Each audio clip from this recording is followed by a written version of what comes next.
group of friends and I went to a local county haunted house attraction. It was by the edge of town. It opened every October of every year. It sat right by the woods appropriately, and had 3 attractions: the main haunted house, a corn maze, and a haunted trail through the woods. I guess I'll name my friends now. Rod, James, and Bud. That's not his real name, that's just his nickname.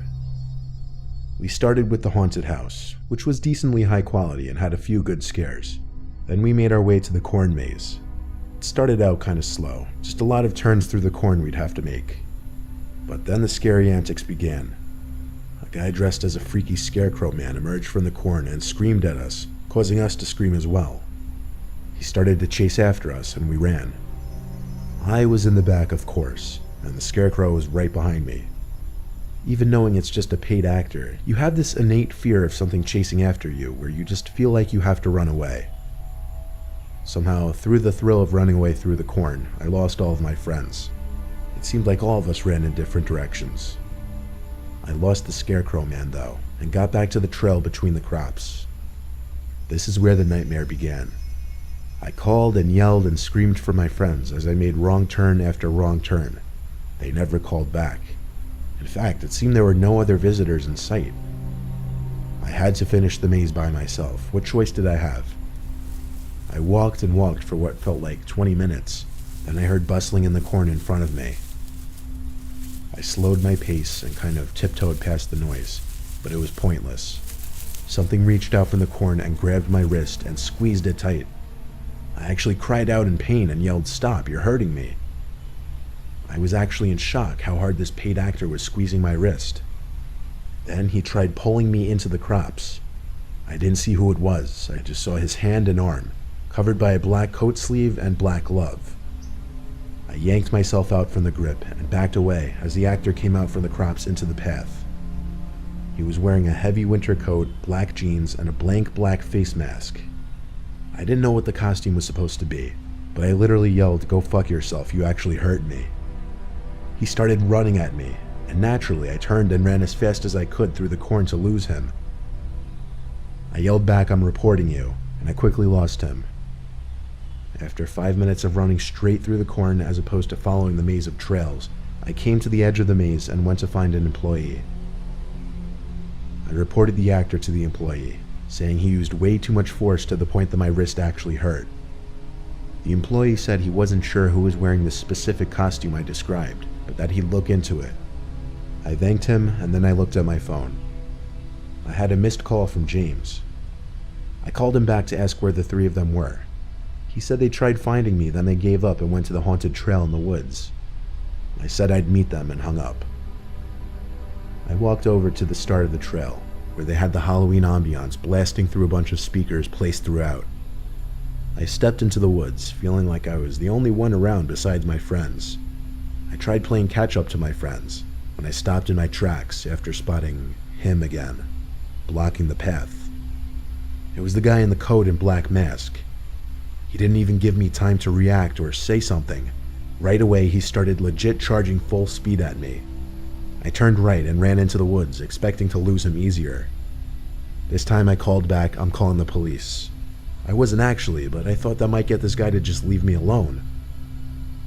I ran deeper into the woods until I didn't hear him chasing me anymore. Then I sat down on the root of a tree to catch my breath. I had time to think, and one of my thoughts was, did that guy really follow me from the corn maze to here? Then I heard footsteps approaching, and of course, at that exact moment, my iPhone started ringing. I silenced my phone, but now the footsteps had stopped. I pushed myself up off the root quietly and leaned to the side to get a view past the tree. It looked clear. I started to run back towards the path of the attraction and immediately spotted him to my right. I said to myself, fuck it. I stopped and told him I'm suing the place because of him. But he didn't stop running at me. He got to me and pushed me to the floor. I didn't expect it. I was once again in shock. I got back up as fast as I could before he could get on top of me and booked it. He chased me, but when I got back to the path towards the entrance of the attraction, he stopped and turned around. I went straight to the little front office shack and asked for a manager. Some older guy greeted me, and I told him about the guy who was chasing me and attacking me. The man said they didn't have any actors wearing that specific attire, so he called the police, and eventually I got my friends to meet me where I was. I stayed to describe the happening to the police when they showed up. I didn't have any marks to show them, but they still took a report and the place was closed for the night. We all went home after that. I haven't been to any haunted attractions ever since.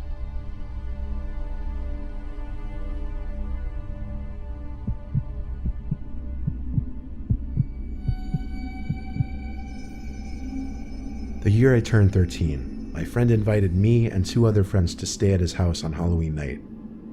He had a fairly large house outside of our town, and it was the perfect place to go trick-or-treating. We decided it would be cool to go now to get sweets for a movie. So fast forward, we were near the end of our trick-or-treating, and at one house, a woman answered the door. She was tall and skinny with shoulder-length hair. Her house was disgusting. We could smell the odor of cigarettes from inside. She was quick to tell us that there were no more sweets left. However, she could go try to find something for us. After a couple minutes of waiting, she comes back with an old brown paper bag with old-looking candy inside. We kindly deny the bag and tell her we're getting picked up, so we better go. She grabs one of my friends and says, "No, please," but my friend pulls away from her, and then she quickly shuts the door. We knocked on a few more houses before hearing something going on near the parking lot of the housing complex. Someone exclaimed, "They took my child, they took her, they took her." It was her, that woman, and that was my friend's parents' car that she was banging on. She was throwing herself at the car and hitting it with her fists. A couple of neighbors came out due to the commotion. They seemed to know who she was. They apologized to us and said it was a big misunderstanding. We quickly got into the car, and my friend's mom started driving us out. But we don't get far before the woman jumps in front of the car, claiming one of us was her child. The neighbors once again pulled her away. It was later that night, however, when things truly began. We stayed up late like any teenagers do at sleepovers, and we watched some scary movies. Out of nowhere, the light turned on in the hall. We could see it under the closed door of the bedroom. We assumed it was my friend's parents who were about to come in to tell us to get some sleep. However, no one came in. I decided to have a peep out the door. Nothing at all. My friends joined me to see why the lights suddenly turned on. Out of nowhere, my friend says, "It's her." And through a large window facing the backyard, we see that woman standing there, looking in. However, the second she saw us stare at her, she ran away. Disturbed by this, we came back inside the bedroom and locked the door. We were obviously quite shaken up by this. Who is she? What does she want? We sat around for an hour, nervous, on high alert. However, we eventually did somehow manage to fall asleep. That morning, my friend's mom told us the situation at the housing complex shook her up so much that she thought she had seen that woman standing over her bed in the middle of the night. My friends and I never even told her we saw that woman at the house that night, which led us to wonder, what if, just maybe what if, that woman actually was inside the house that night?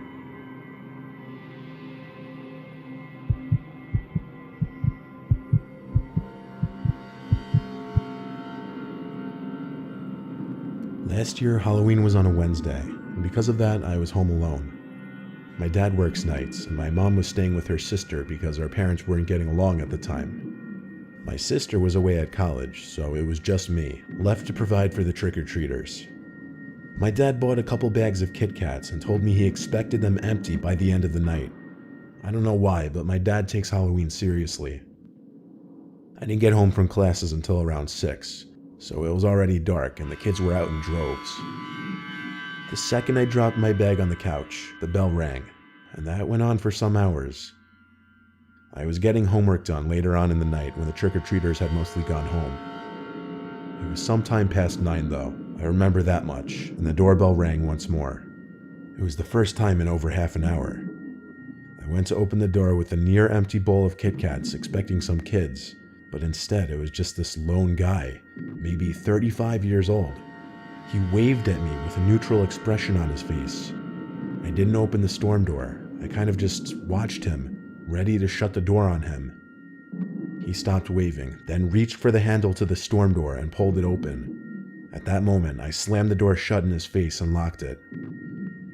I texted my family group chat that some old guy just tried opening the door. My dad joked that if he does it again, go outside and teach him a lesson. I decided that was it with opening the door for the night. I went back up to my room to finish my homework. Soon, I heard yelling coming from outside. I lost my patience and eventually got up to see what was going on. I slid open my window and looked down, and there was that man again down below, looking up at my window, shouting at me. He was mainly yelling that he needed help finding his son. I didn't believe him for a second. I texted my family again. My dad just said, "Ignore it, he'll go away." I left my room and shut off the light so that he'd go away. Then I went to the basement, which had no windows. I hung out down there to do my work, and all was quiet for a while. Then, flick, the power went out. My initial thought, that man outside tinkered with the electric box outside of the house. I stayed in contact with my family the whole time. After a few minutes, I heard the floorboards creaking above my head. Someone, as if I couldn't guess who, was inside the house. My mom, dad, and sister all texted me to call the cops. I stayed put in the basement, as it was the safest place at this point. The cops were en route. All I had to do was wait. The basement door then opened, and we stepped down the stairs, only halfway though.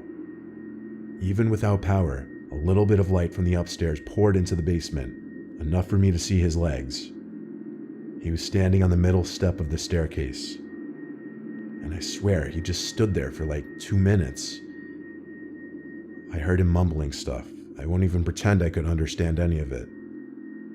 After the longest, most painfully uncomfortable moment of my life, the man said into the basement, "I can see you." The whole time, his legs were actually facing me. Was he actually looking at me that whole time? Still, I didn't move, nor did he. He continued to stand there until there was a bang at the front door.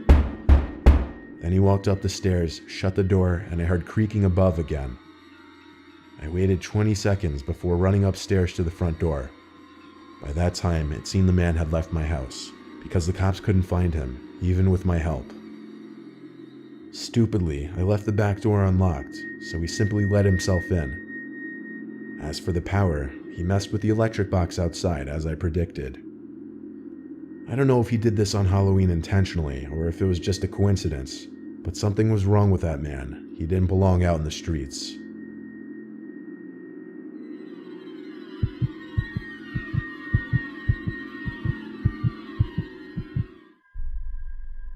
Halloween night. I don't know what year it was, but it was probably like 4 years ago, and it was a Saturday. I'll keep this short and to the point. My friend Tanner and I were set on doing something scary that night, and that ended up being a visit to the abandoned house way up the road from our campus. It was at the top of the hill, and some students referred to it as the Blair Witch House, simply because it sat all by itself on an enclosed property, and it had been abandoned for years. So, come 10 o'clock, Tanner drove us all the way up the road and parked his car in the dirt outside of the property. We walked up the hill to the house, and even just seeing the unlit house standing in the dark gave me goosebumps. We both came with backpacks full of tools like flashlights, knives just in case, and he even brought a crowbar. Surprisingly, he didn't need it though, because the front door was already cracked open. This is where the flashlights came in, because of course the inside was as dark as it gets. The house seemed to be scrapped for just about everything, because nothing was left except junk. Nothing very exciting. Then there was a thump from upstairs. Tanner and I looked at each other, and we agreed to go upstairs and check it out. He led the way up the stairs, which were extremely rickety. We got to the top, and there was a small hall with 3 doors. We passed the first room, which was a tiny bedroom with an old collapsed bed frame still in there. There was a second door on the left. This one led to an empty bathroom. There was one more door, this one on the right of the hall. We stepped inside. This bedroom was definitely the master bedroom. There was a bed frame sitting in the center of the room still. There was once carpet on this wood floor, which had apparently been ripped away over the years. We stepped fully inside the room, looking for what could have made the thumping sound, and then bang. The door to the room slammed shut, and there was suddenly a white flash that filled the room. Then another. It seemed like camera flashes. Tanner screamed and opened the door back up to flee the room. I did the same. Neither of us looked for whoever was in there with us. In the moment, we were way too scared. We ran back to the car, and Tanner drove us back to campus. A week later, Tanner sent me a picture through text. He was holding a photograph in the picture. It was of the two of us in that bedroom of the house. He said they were left under his windshield wiper in the parking lot of our dorm building. I told him throw them away and park somewhere else from now on. We only told a few close friends about this, and we never went near that house again.